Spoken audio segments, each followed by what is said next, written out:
welcome back to the Goldmine YouTube channel. I'm Sam. I'm with Joe. Both of us are big basketball experts. I'm obviously the original creator of the Goldmine, and we moved it digital. Joe is the executive. What are you? Executive producer? Is that what we settled on? Executive vice president, executive producer, whatever you want to call me. It's what I am. Yeah. Just Joe, say executive, and you got and just any other word. Joe Kane is also the technology director. Anyway, we are going to talk today about the NBA, and obviously the NBA came back from the bubble yesterday. Thank goodness. Came back and it's resumed. 2 games last night. The Pelicans losing to the Jazz in a narrow fashion, and then the Lakers beating the Clippers. So we're just going to reflect on that. We're going to start with the early game, the Jazz and the Pelicans. Obviously, the Jazz won the game 106-104. The Pelicans kind of let it slip in the fourth, really faded there. And part of that was due to Zion Williamson's minutes restriction. So, Joe, I want to get your take on that. Obviously, Zion was out of the bubble for almost 2 weeks because of the family emergency, and he had just gotten out of quarantine, so he had not even played a 5-on-5 scrimmage, but he was apparently, quote, pissed about it. That's what we're seeing on Bleacher Report. So, yeah. And he has every right to be pissed. Like, he undoubtedly is the best player on the Pelicans right now. I mean, even if he didn't have that much practice time, he is the best still. Okay, I mean, he's by far the best athlete, and Ingram probably had the better night, but Ingram also played double the minutes. Yeah. Like, of course you're going to have a better night if you play more minutes. Well, most of the time. When you're – I mean, Joe, I agree with you. I think unequivocally – I don't know if I'd unequivocally say he's – I mean, I think he's definitely the most talented, and at his best, he is the best. But I think he has full right – you're a J.J. Redick fan?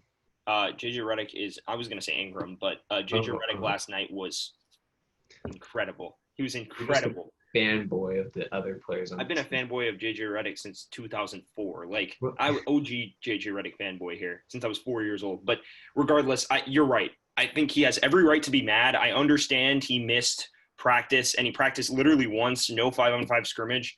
But he's Zion Williamson. He spent the entire quarantine getting into insane shape. Overall for nothing. Like, that's the thing. You didn't take him first overall for nothing.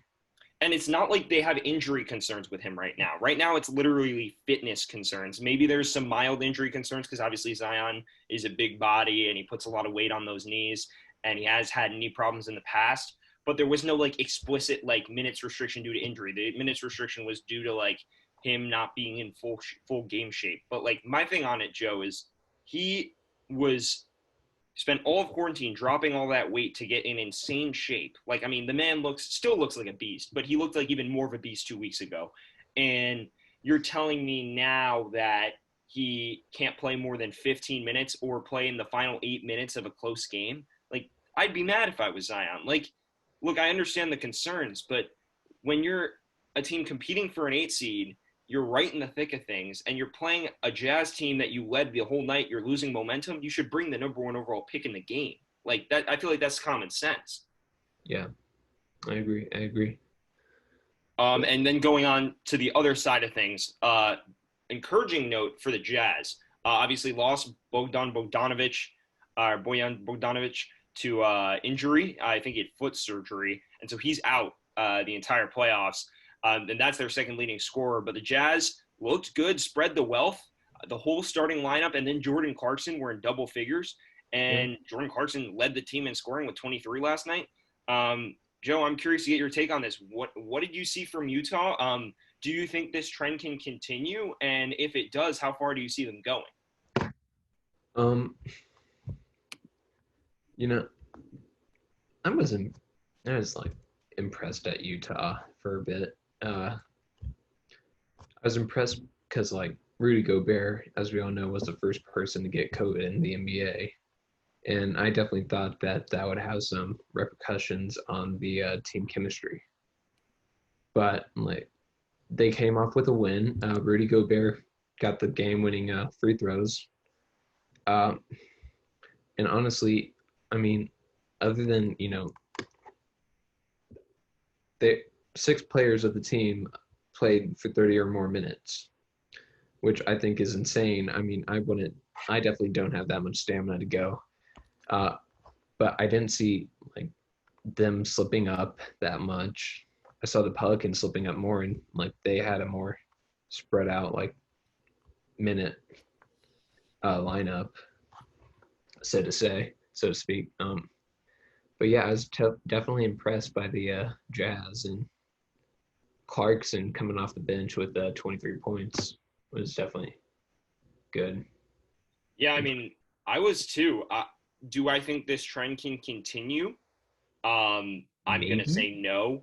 I think Mike Conley had an unusually better night than he did for a lot of games this season. I don't think that's a sign of them turning the corner, especially with that many months off. Um, and look, the team chemistry point could still be a factor, right? I mean, Gobert gave it to Mitchell. Mitchell and Gobert had to rift after that. Like they were. I mean, Donovan Mitchell was, and honestly, understandably pissed at him. Um, so I fully, I fully get where you're coming from. I'm a bit skeptical on Utah. I think they had a good night. They did well to rally in the fourth. Do I think that when they go up against the higher powers in the West, they're going to have as much success? No. And so while I think this was an impressive night, I don't know if they can keep filling that Bogdanovich scoring board every night. Yeah. And then we'll switch over. Lakers Clippers. Joe and I both watched this game. It was an interesting one. Obviously, Paul George and Kawhi Leonard did their best, combined for 58 points, but the Clippers still fell 103 to 101. And they even held LeBron to a relatively rocky night. I mean, LeBron was 6 of 19 for 16 points. And I mean, he was better in other areas. But I mean, look, LeBron came up clutch when it mattered, and Anthony Davis Went looked like off. a man amongst boys out there, Joe. What did he get? 34 points or something? 34 points. And I think, honestly, almost half of them probably came from a free throw line. Yeah, 16 out of 17 from free throw.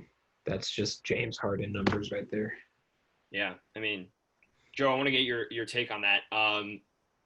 What did you see from the Lakers? Oh, obviously LeBron being clutch at the end there. Like, are you Yeah. at all concerned about how the offense slumped a bit in the third? What's your take on this? I definitely thought LeBron had a part to play, and he played it, but he wasn't he wasn't the best player on the court that night. Like, I would say Paul George was better than him. And, Anthony Davis too. yeah, well, obviously Anthony Davis, but, I mean, he was still playing his part. It No, I wasn't, agree. it wasn't like the best he could play it at. And I And think that's a good thing the Lakers have going. Obviously, we yeah, talked about how so much pressure has been on LeBron in the past few years, especially in his last few years in Cleveland, where the onus was on him to perform every single night. And it's, yeah, I think now he can afford to have a few off games because he's got another top 5 NBA player in the league playing right beside him. I mean, Anthony Davis, I think, leads the team in scoring right now and obviously had a phenomenal night. I think LeBron, part of those struggles were the fact that he really didn't have to be as assertive as he has been in past games. I think when it came down to it, you say he had a part to play and he played it. You're absolutely right. He clamped Kawhi on defense and on numerous possessions. That last possession at the end of the game, he clamped both Kawhi and Paul George, switched seamlessly onto Paul George to challenge that shot. And then obviously he made 2 big buckets around the hoop when it mattered. I think I'm not too concerned about the Lakers yet. I mean, while they're missing Lou Williams and Montrezl Harrell, Lou Williams is not an elite wing defender. I don't think anyone would claim that. Harrell obviously is a better defensive force, but in terms of offensive struggles, I don't think like the Clippers' lack of depth affected that. I think that was just the Lakers getting back into the swing of things, incorporating Dion Waiters and J.R. Smith into the lineup. And you saw in the fourth, things started to click again. So I'm not too worried when they face a full-strength Clippers team in the playoffs if they bump into each other. But I will say they can't count on the Clippers only putting up 101 on them in throughout a 7-game series, especially if Lou Will and Harrell are back and ready to go. yeah, I totally agree. All right, Joe. What did you think about Kawhi and Paul George? Obviously, we've talked a little bit about Paul George's night, but you got anything to say about that? I think they were scarier than AD and LeBron. I agree with you. They combined for more points. Yeah, like just that alone. I mean, Kawhi Leonard, and Paul Kawhi almost had 30 points. I think he came Kawhi one had short over 28 it. and Paul had 30. Yeah. And then Kawhi had 2 blocks. Compared to LeBron's one. Anthony Davis didn't even get a single like block on anyone. Yeah. Uh, I mean, I agree, Joe. I yeah, honestly, I will say Kawhi had a good night, and there were those classic moments where he looked like he was playing in slow motion. I really like how he'll come off a ball screen and run into a big, and he literally will. He'll just take his time. He's not going to rush his jump shot. He'll take his time, make one small move. It looks like he's literally playing like with the speed slowed by 50%. And the guy's just frozen, and he hits an open mid ranger. I saw a couple of those, but honestly, especially when the possessions LeBron was guarding him, I thought he was good, but I didn't think he was great against LeBron. I didn't think he was he played at the caliber he's capable of. Obviously played well. I thought Paul George was the real star of the night for the Clippers. I yeah, mean, he hit some big threes late. Hit the one to tie it. That was like a step back on the move. Really impressive. But again, this loss is really you attribute it to a lack of help from Harrell on pick and rolls and Lou Williams. yeah. I also think they would have come off with the W if they started Patrick Beverly over Reggie Jackson. Yeah, I mean, I Like wasn't impressed by Reggie Jackson. Jackson played for like 34 minutes, got 10 points, and then they let Patrick Beverly go in for 16, and he got 12 points. Like that just tells you London's like actually doing the job as a point guard and like finding those open baskets.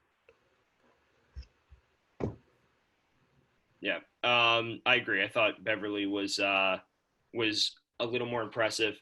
Obviously, hit a couple open threes we didn't expect him to hit, Yeah, and I mean, look, Reggie Jackson, he was pedestrian. I mean, he had 10 points, but he was 3 of 10 shooting. Not anything spectacular. So if we don't have anything to add, that's our recap of the NBA games from last night. We'll opening hopefully have night, this one up. reopening night, as they say.